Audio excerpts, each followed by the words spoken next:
Ptah is presented as the God who creates the world with words. We'll look at that closely in a minute, but let me tell you how we know about this myth. We have only one copy of the text, and it's in the British Museum. It dates from the 25th dynasty, which extended from about 760 to 656 BC, and which was a very special period. This is when the Nubians marched north and conquered Egypt. For years, Nubians had been under Egyptian rule, but now Egypt had been invaded several times by foreign powers and was weak, and the Nubians saw their chance. They had a love-hate relationship with Egypt. They didn't like the idea that Egypt controlled Nubia, but they also admired Egyptian civilization. So when the Nubian kings conquered Egypt, they didn't plunder. Just the opposite. They wanted to restore Egypt to its former greatness.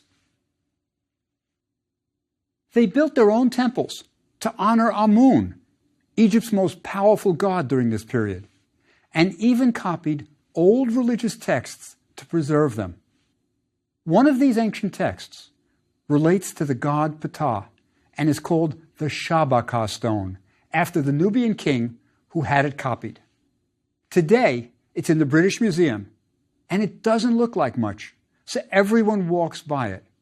But it's unique and interesting. It's kind of squarish, and it's got a hole in the middle, and it has an inscription in hieroglyphs all over it. But it's badly worn, especially in the middle.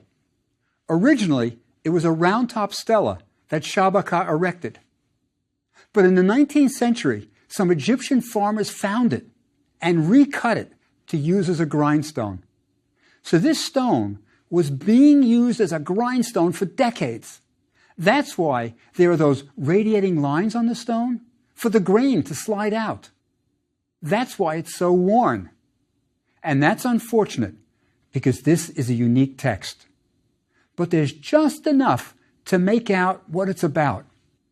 It's sometimes called the philosophy of a Memphite priest. It's almost philosophical. The text begins with a wonderful introduction.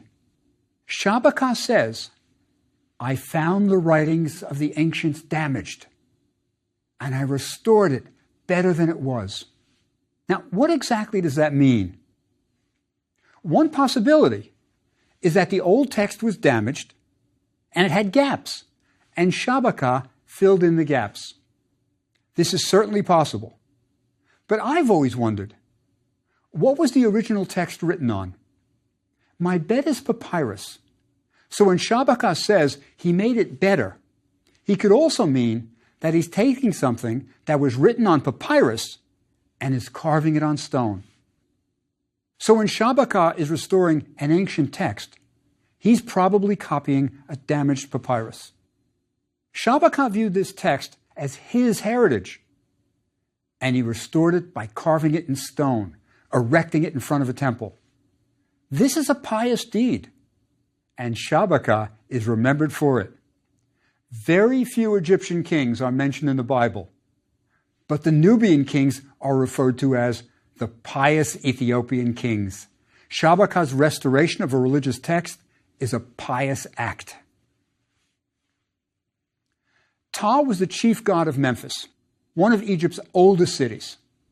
Egyptian gods usually came in threes: a husband, a wife, and a child. In Memphis, the triad was Ptah, Sekhmet the lioness, and their son, Nefertum. The text on the Shabaka stone describes the world's creation in 3 steps. First, Ptah thought it. And then he said it on his tongue. And then finally, it became real. The text doesn't exactly say that Ptah thought it. The Egyptians believed you thought with your heart. They didn't understand the function of the brain. Remember, they threw the brain out when they mummified. So when they talked about thinking, often the heart was mentioned. Our text says, there took shape in the heart of Ptah, there took shape on the tongue of Ptah, the form of Atum. Now, Atum is the traditional creator god of Egypt, who created all the other gods. The Shabaka stone is asserting the primacy of Ptah. It's Ptah who creates Atum, and thus all the other gods.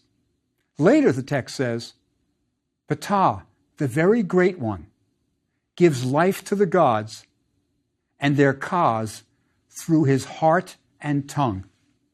This is not unlike in the beginning was the Word. Notice that just thinking it wasn't enough. Ptah had to say it. The words were crucial to the creation of the world.